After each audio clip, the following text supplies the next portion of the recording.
In this video, we'll show you how to shoot video and use the other features in the Camera app on your Pixel phone. To get to your camera, press your Pixel's power button twice or open your Camera app. To take a video, tap Video and then tap the Record button.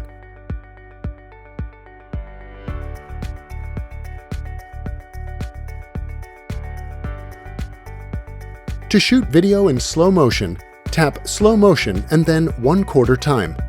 For super slow motion, tap 1/8 time.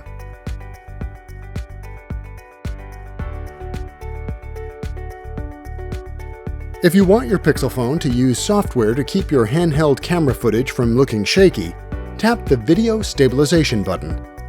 Your Pixel phone offers a variety of stabilization settings for different types of shots. By tapping Cinematic Pan, you can create a more smooth motion for a side-to-side moving video. After you've selected your video stabilization settings, tap Record to take your video. Videos you take will be added to your camera roll. To get to your camera roll, on the bottom right, tap the small preview of your last video. Or from your home screen, open your Photos app. From your camera roll, you can make edits to your videos and share with friends and family. Now you know how to shoot video and use the other features in your Camera app. To learn more about your Pixel phone, watch our other videos or visit the Help Center.